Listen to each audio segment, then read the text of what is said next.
We are back with another video, just a quick update on Ohio sports related things, starting with the Columbus Crew, who have just gone through two matches, and you can't even promise people matches, but enough with references that nobody will understand.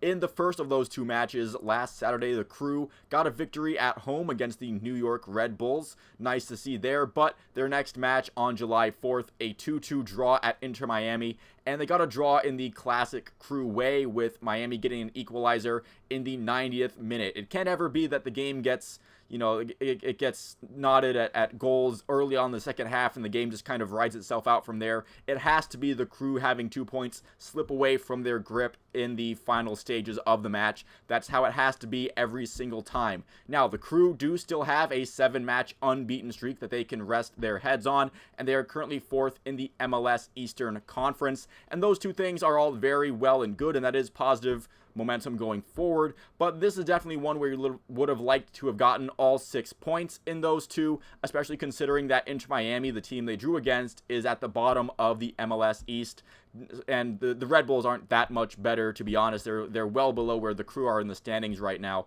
or in the table, however you want to say it.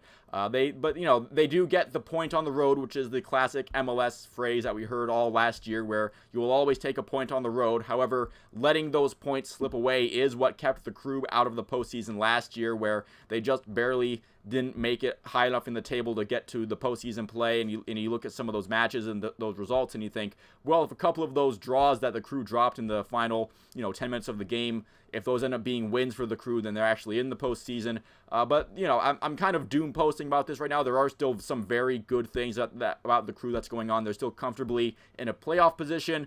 Christian Ramirez continues to impress. I think Schulte has had some really nice moments as the keeper. So there is some stuff to go around that you can actually be encouraged for the Crew moving forward. They're not constantly getting themselves in these draws. Actually, the Crew actually did manage to hold on to that game against the Red Bulls pretty well. It's just that you don't want to see the Crew dropping points that late against a team that is that far down in the table. They play tomorrow night, so not 9 days from tonight, but tomorrow night against New York City FC. Hopefully the Crew can get revenge for that other game where they also gave away a late equalizer, and it is going to be in Columbus, so hopefully the Crew get a better result than the last time they played them. Moving over to baseball, the Reds staying in control of the NL Central. They lead the Brewers by 2 games. Last time we checked since the last time we checked in on them, they won the series against the Padres and the Nationals. The Nationals was a 4-game sweep of the Washington there. Both of those are bad teams, but that's what the schedule is. You do have to take advantage of when the schedule gives you some easier opponents. And the Reds have won 5 straight, 8 of their last 9 now. They do have a pretty big series coming up in Milwaukee against the Brewers.